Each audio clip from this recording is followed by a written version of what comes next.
welcome back to my YouTube channel. While on here, thank you guys for being there all the way. I didn't mean to be away. I'm back now, and this channel is gonna keep running henceforth. So it's gonna be a few days to my birthday, and on today's video I'm going to be sharing with you guys 32 solid things that I've learned in my lifetime. Girl is gonna be 32 years of age. Woo! Grateful and excited, guys. And I'm so happy to share with you guys the things I've learned, the life lessons I've learned. Do well to grab yourself some cup of coffee and tea because it's about to go down. So here are some of the things I've learned in my 32 years of existing. I had to document this down because girl, things are quite a lot. They are voluminous. I'll try not to make this video too long. Number one thing I've learned is work hard, play later. One of the things that keeps me going in life. There are times that when I feel like, oh, I feel discouraged, I feel down, maybe I just want to sleep, I want to watch Netflix and chill instead of me studying.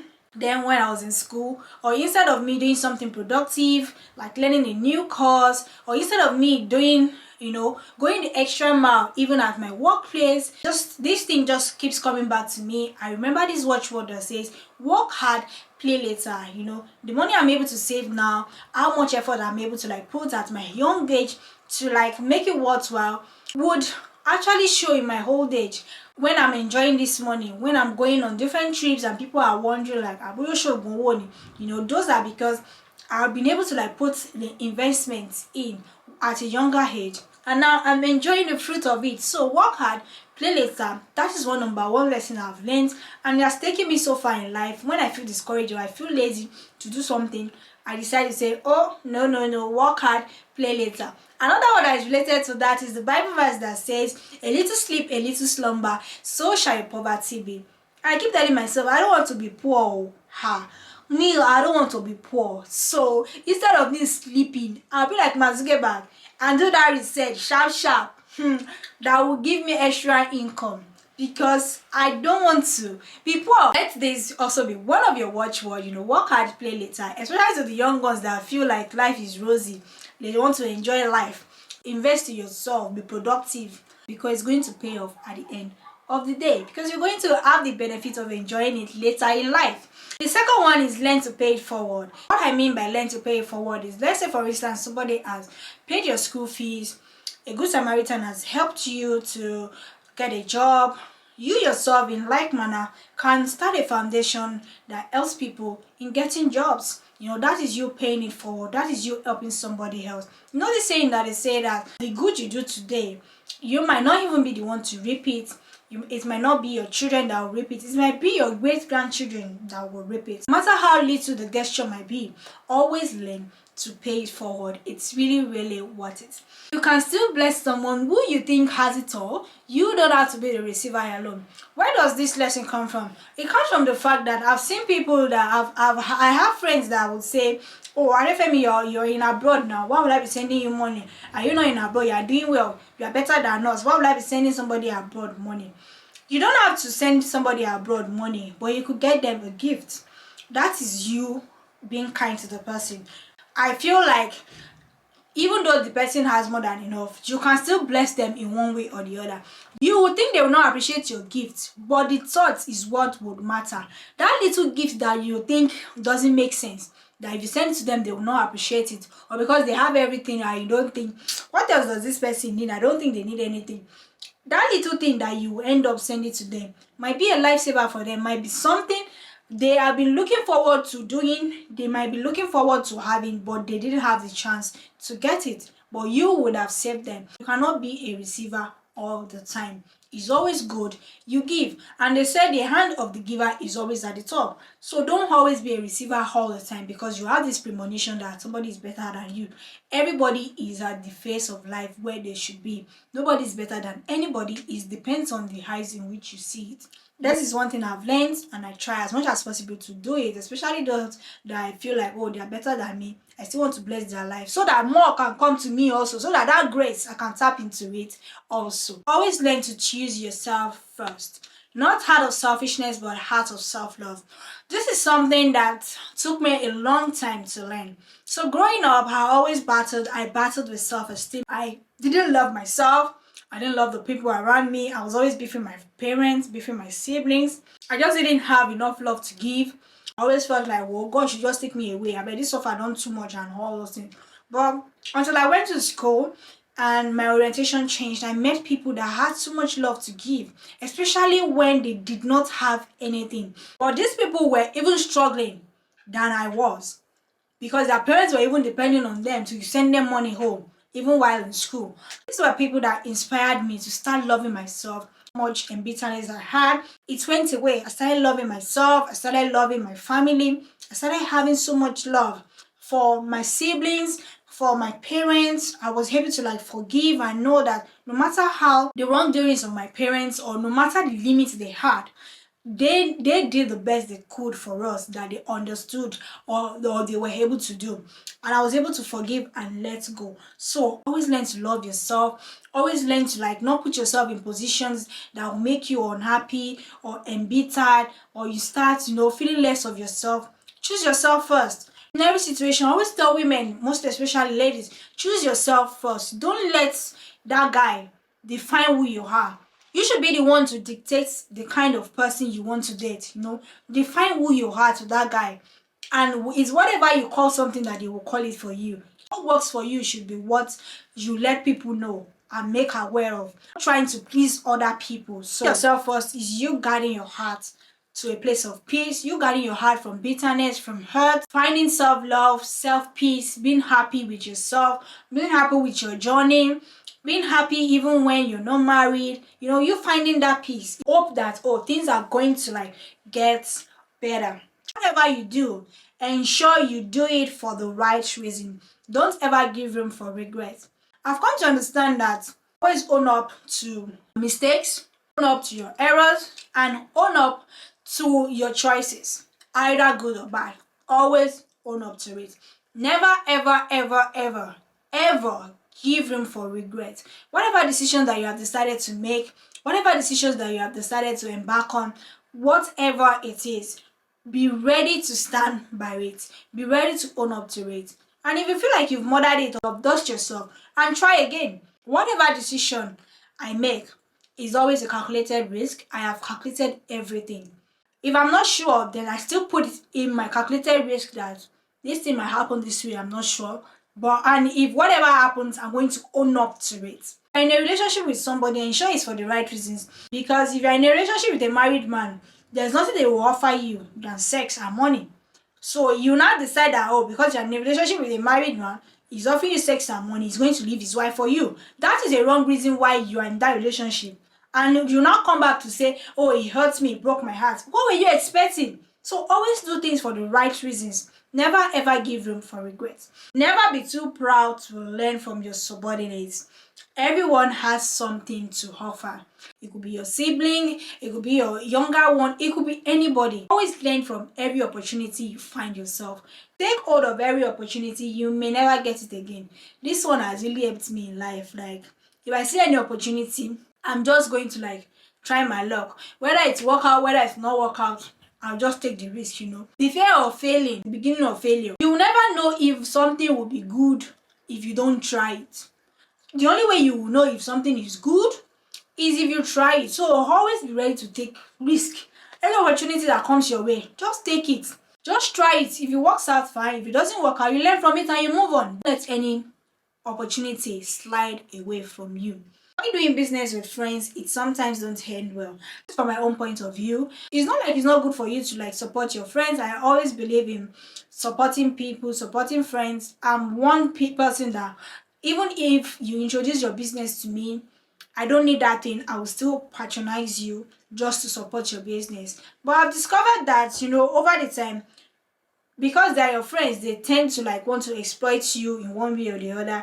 And because money is involved, you guys start arguing about money, then you start having problems, then the friendship start crashing just because of money problems. And the experiences I've had with friends that I've done business with, It's either we always end up with a problem. It doesn't work for me. I value the friendship more than the business, so I'll probably just support you from afar.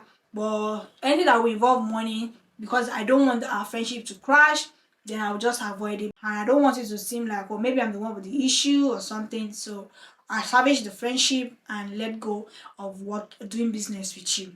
Gifts are always in the worst trap. You have to uncover it to enjoy the goodies. This is very, very beautiful. Like the best gifts are always in the worst trap. Got this lesson from getting married. So when I met my husband, it wasn't taking the boxes at all. One, it was white, and I'm like, oh, this one I confirm past time. Mr. Right is still coming.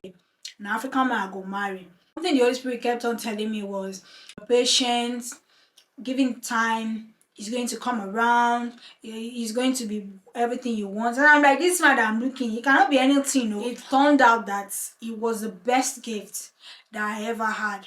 It was just God sent. But when we were dating and we were cutting, we were always arguing. I insult him, do so many things, but it was so persistent. But when I started allowing the Holy Spirit to work on me, work on my relationship with him, trying to get to know him better, then I saw that this guy actually has a good heart. He might not tick all the boxes about dressing, the kind of man I wanted, but it was actually God's will for my life, because he is a kind man that would treat me well. I don't know why God has designed it like that, but sometimes that's the kind of gift you have in an husband. You have to unwrap and unwrap. It might even be in friendship. That's the kind of gift you end up having sometimes, and you have to unwrap, be patient, and allow the Holy Spirit and allow God to work on you. Tough days don't last. Everything will always pass. It's just up to your mental resilience. So I try to apply my military life to my day-to-day life. And there were times we have to go in the field, in cold, have to carry a burden, we have to carry so many loads on our back, and it's always so tough. And I see it like, oh, these too shall pass. So if I'm passing through one circumstance or the other in my life, I just see it like, oh, this is also going to pass. It's not going to last forever. God is going to pull me through, and He will definitely pull me through. It's just a phase He wants me to learn from, and I learn what He wants me to learn from it, and I move on. I'm saying out there to somebody, enable your mental resilience. It's going to be hard, but it doesn't last. Just hanging there, it will surely get better. God puts us in position we never want that turns out to be what works best for us. So this is one lesson I've learned over time growing up. When I was growing up, my dad asked me to go learn how to edit movies, and I'm like, I don't even need it. Why do I have to learn it? But it forced me. I didn't have a choice. I had to go learn it. I learned it and I just forgot about it. But this is what I'm using for my YouTube channel. Even when I had the opportunity to work in a media house, it was so easy for me. I had the understanding of editing, so I didn't struggle like other people that had to wait on editors to do their job for them. So I just got to the studio and I was able to do it myself. So that was an opportunity I learned when I didn't want to, I wasn't interested, which ended up to be helpful to me. Another one is when I joined this job that I am right now, I joined as a chef. I didn't want to be a chef. I never loved cooking. I don't like cooking. If you ever told me to cook, I cook out of obligation because I need to feed my tummy, not out of excitement, not out of doing something enjoyable. But this is something that now I've found out that it can give me extra money. It turned out that something I never liked, I never enjoyed, it's going to turn out to be helpful to even give me extra cash, of which I can even do it effortlessly now. Because I've learned on the job, I'm better at it day by day. I'm growing my skills to be better. So I'm telling you right now that you see, God puts us in opportunities. He gives us opportunities that you think, why do I need this now? It doesn't make sense. I'm not interested. I don't want it. But it's actually God's plan for your life. It's actually what you need at that moment, even without realizing it. There are so many ways that God has groomed me, and I'm happy for those grooming now. Growing up, I wasn't. There are so many prayers my mom would always pray. Oh, God separates you from children of Belial. I feel like those were prayers that saved me from friends that were not good. I had some hard trainings, and I feel like it made me independent. It made me who I am today, and it has paid off at the end of the day. So there are some situations you find yourself, there are some opportunities that God gives to you, there are some positions He puts you that you are not enjoying, you don't like it. It gives you the grace to stick to it. You don't like the job you are doing right now, but you stick to it, and at the end of the day, it becomes useful in life, even when you don't even think it will be. Whenever you get a prompt to pray, never slack. You might be averting something. There are times I wake up 3 a.m. and I'm like, why am I awake? What do I want to be doing right now? It might just be a nudge for me to pray. Then I take my Bible, start praying.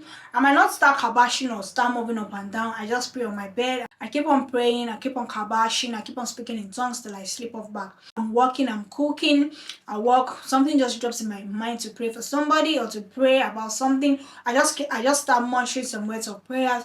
Anytime you have a nudge to pray, never ever slack on it. Always pray. You never know what you are averting. God might be saving you from something. So never ever you brush up the urge or feel like it's nothing.